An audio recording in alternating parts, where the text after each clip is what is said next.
guys and gals. Happy Halloween. Hope y'all enjoy your weekend. It is currently 5:08 my time. I am working on this video so I can get it edited and up in time tonight for you guys. If you have a story you want to share, let me know. Reach out to me on Facebook, Investigator at Night Terror Paranormal. Email me, ntparanormal@outlook.com. I will put your story on the channel. If you have a question you want to ask about hauntings or investigating, let me know. I'll be more than happy to answer your questions. Every Sunday there's going to be a new story. If you want yours up, let me know. If you have not yet subscribed to this channel, please do. Please do. Like and share. Like and share.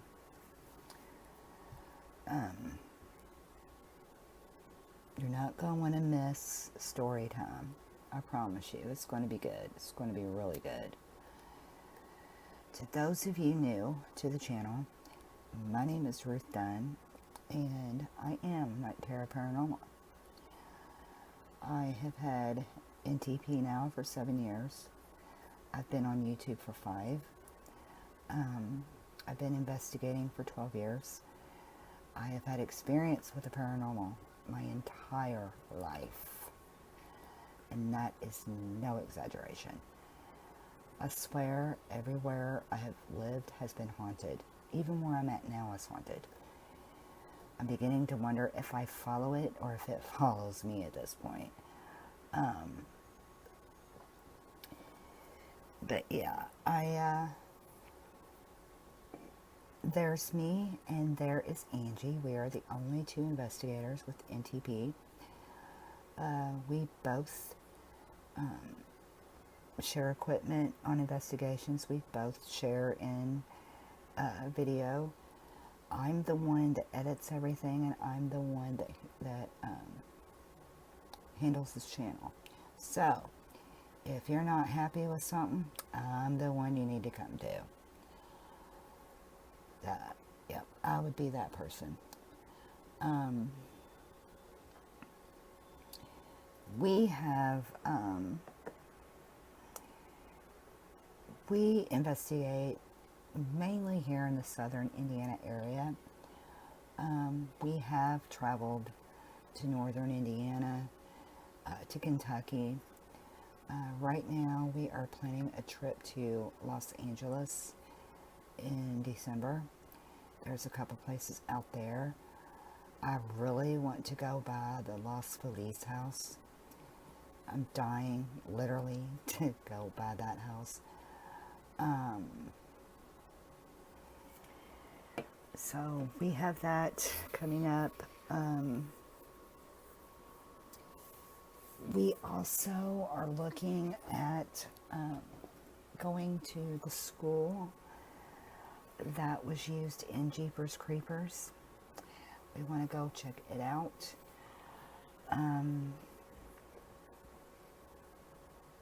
You all know of any places around where you're at, let us know. We try to stay away from the everyday places that all the investigators go. We look for more unpopular places, I guess you could say. That's just who we are. We like to go to a different area of investigating, I guess you could say. In this video, my story time to you guys is sharing how we prep for an investigation, the equipment we use, the techniques we use, the do's and don'ts. That's going to be my story time to you guys. If you have any questions, let me know. I'll answer them.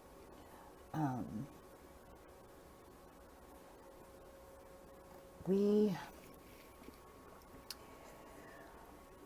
usually know where we're going to go before we go.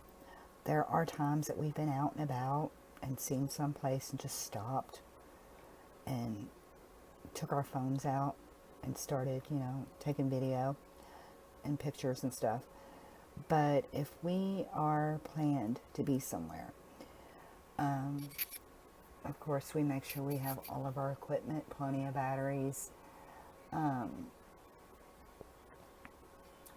equipment that we use all the time, no matter what, is going to be our spirit box, the SB7. We use our cell phones, and we use our video camera. We do have an EMF meter. Sometimes we use it, sometimes we don't. There are some equipment that I'm looking to purchase. I'm wanting to get dowsing rods. That's one thing that I really want to get. I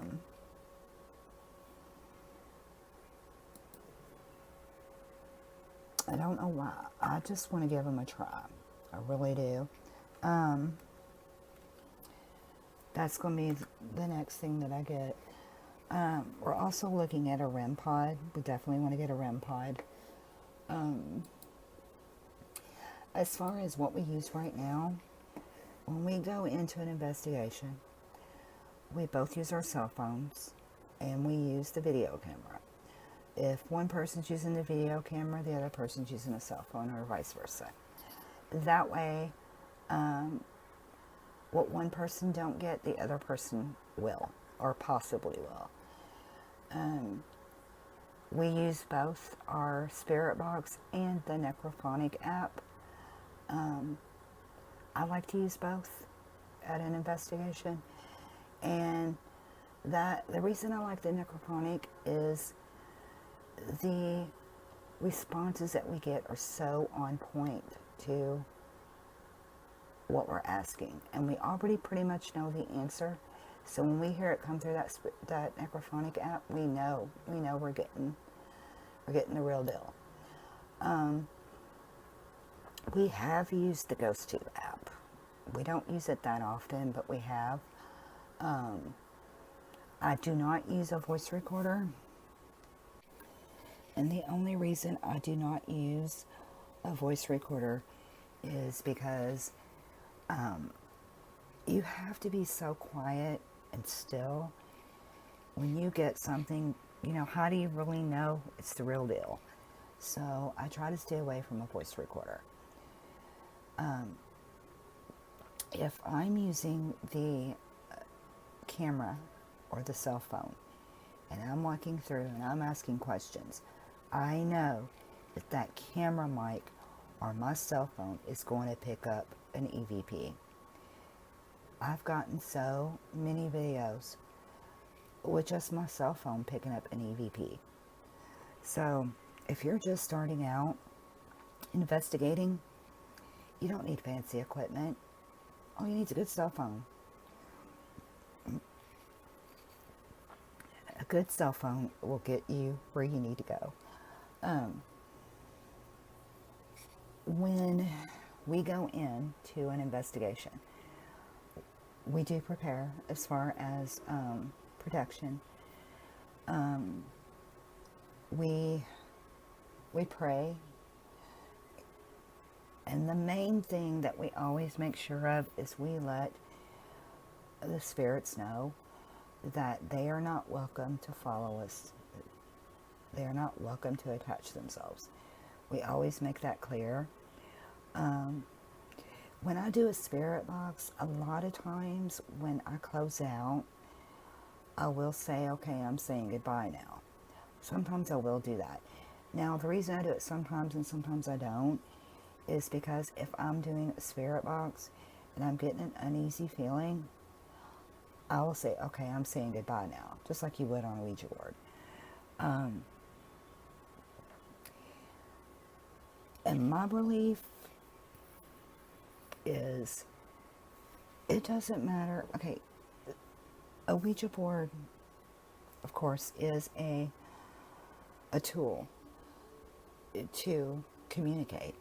Well, the same thing goes with a spirit box, okay? Um, so if we're using a spirit box, I use the same precautions that I would use if somebody was using a Ouija board. Um, I make sure that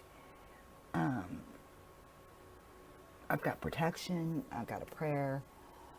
I don't care. I'm going to do it just to be on the safe side. Only because I believe they act as the same. They really do.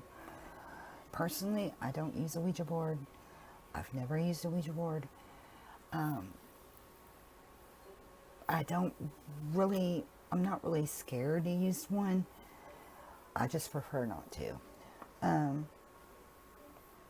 But in my opinion, a spirit box can do just as much damage as a Ouija board.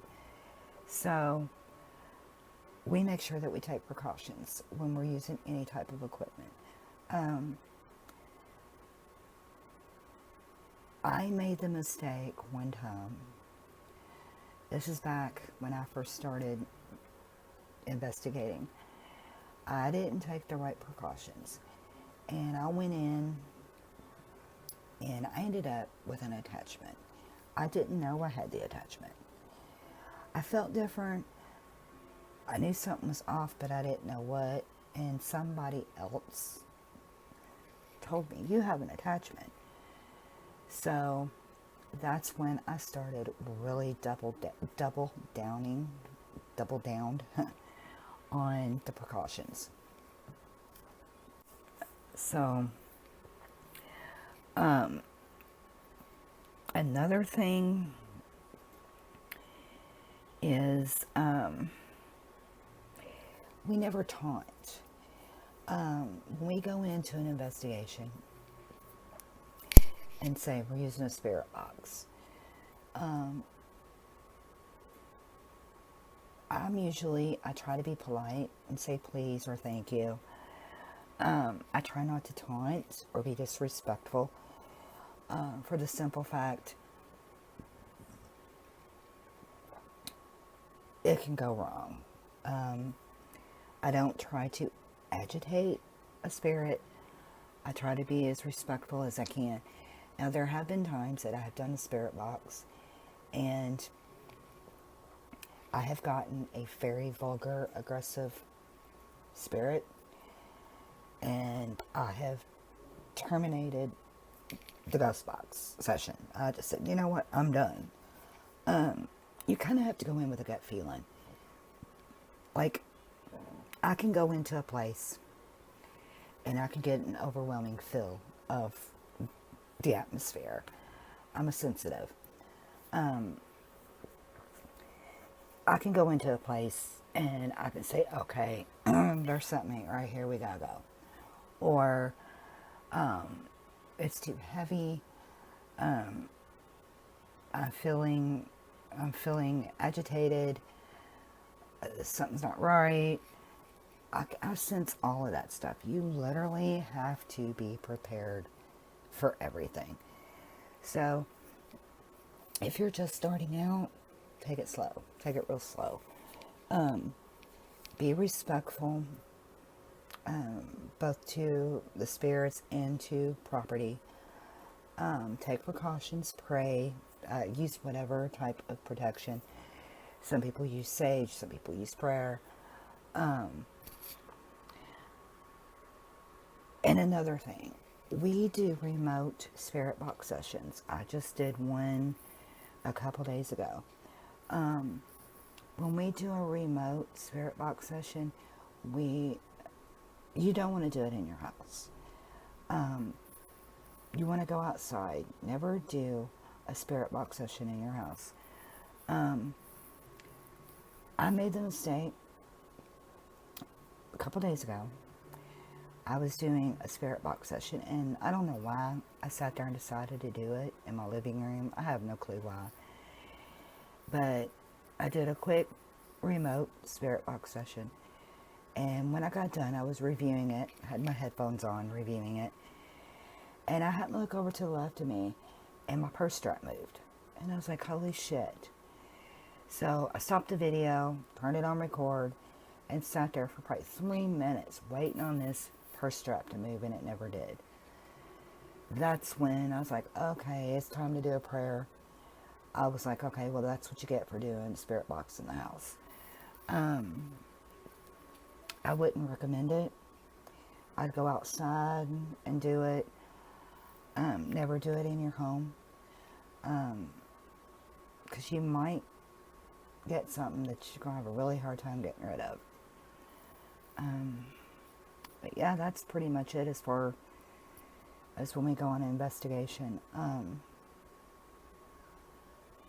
That's all we do. We just go in, we say a prayer, protect ourselves. We stay aware of the environment. We keep our alerts up. We watch for certain things with responses. You can usually tell with responses on a spirit box how an investigation is going to go. It takes time. Once you get in there and you start getting investigations, you learn a little bit more every time. You start learning from your mistakes, or you learn certain techniques, or you know what to do and what not to do. Everybody has their own technique. We have our own. But yeah, that's basically how we do it. I mean, we just go in and do it.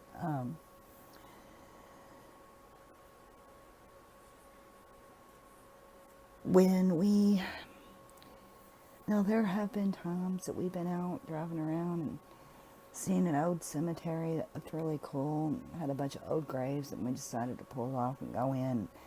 We'll walk the cemetery, and we may pull out our phone and start snapping pictures and stuff like that. I mean, that's okay. You can do things like that.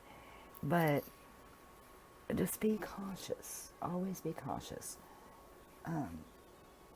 But yeah, that's how we do it. That's how we do it.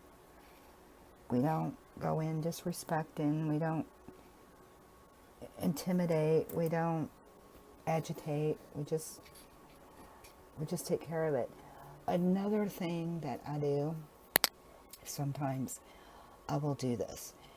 When I'm doing a spirit box session, like if I ask the question, if I ask the question, if you understand what I'm saying, can you say understand? I will do that sometimes, just to make sure that the responses that I'm getting are tied to the questions that I'm asking. That's another technique I use. And it usually works. It usually works. Sometimes it don't. Sometimes you won't get a response from it, but that's what I do. But yeah, that's how we do ours. If you all investigate, let me know some of the techniques you use. I mean, it's just, as you go, you learn different things, and then you learn what works for you and what don't work. That's usually, how it goes. So, yeah, that's pretty much it for this video, guys. I hope you're satisfied with it. I didn't have a story from anybody to post for tonight, so I decided that the first one would be my story to you guys. So I thought, well, what better way than going over some of the techniques that we use in preps for investigations. So, have any comments, let me know. Questions, let me know. If you got a story you want posted, hit me up. I'll put the information on the video and in the description. So, until next time, guys, have a great one.